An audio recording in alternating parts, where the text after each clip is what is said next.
आज अपना 76वां गणतंत्र दिवस मना रहा है भारत। कर्तव्य पथ पर आयोजित की जाएगी परेड। सुबह लगभग राजपथ पर राष्ट्रीय ध्वज फहराएंगी राष्ट्रपति द्रौपदी मुर्मू। सुबह 10 बजे से शुरू होगी परेड। इसमें सशस्त्र बलों के जवान, विभिन्न राज्यों की झांकियां और सांस्कृतिक प्रस्तुतियां होंगी शामिल। स्वर्णिम भारत विरासत और विकास है इस बार की थीम। पहली बार कर्तव्य पथ से गुजरेगी तीनों सेनाओं की संयुक्त झांकी। 8 साल बाद दिखेगी बिहार की झांकी।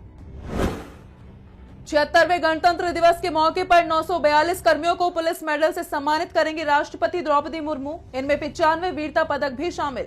पुलिस, अग्निशमन, नागरिक सुरक्षा कर्मियों को दिया जाएगा सम्मान। पुरस्कार पाने वालों में सुधारात्मक सेवाओं में काम करने वाले कर्मचारी भी शामिल।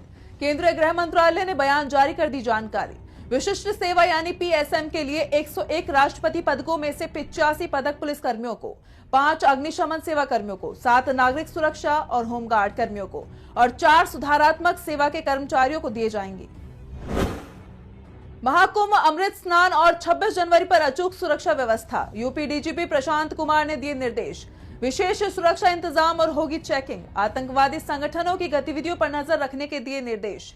सभी सीसीटीवी को एक्टिव किए जाने का निर्देश। अंतर्राष्ट्रीय सीमाओं पर रहेगी निगरानी।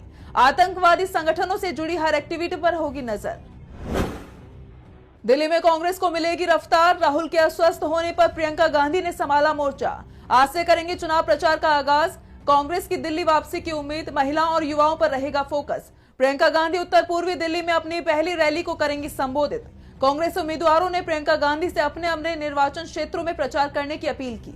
प्रियंका का नेतृत्व दिल्ली में कांग्रेस के चुनावी अभियान को देगा मजबूती।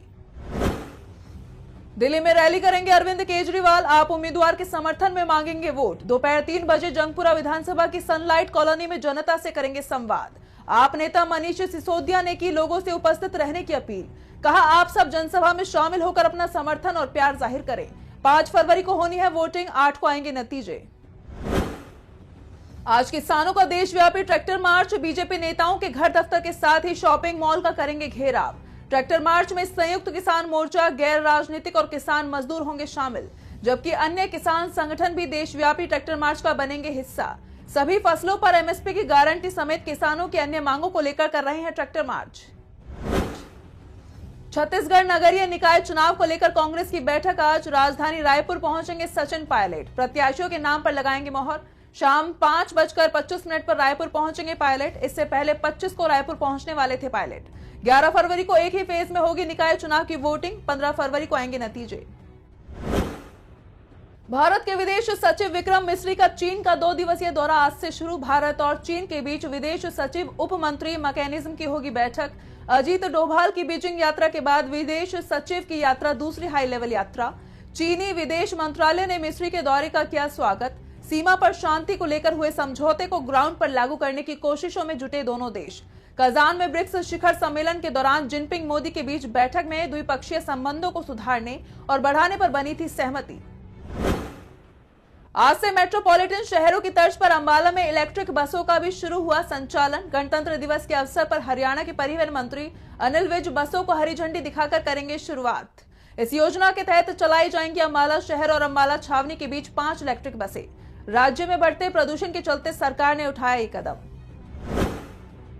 दिल्ली में ठंड के बीच मनेगा गणतंत्र दिवस। 7 डिग्री रह सकता है राजधानी का न्यूनतम तापमान। कुछ इलाकों में हल्के कोहरे का अनुमान।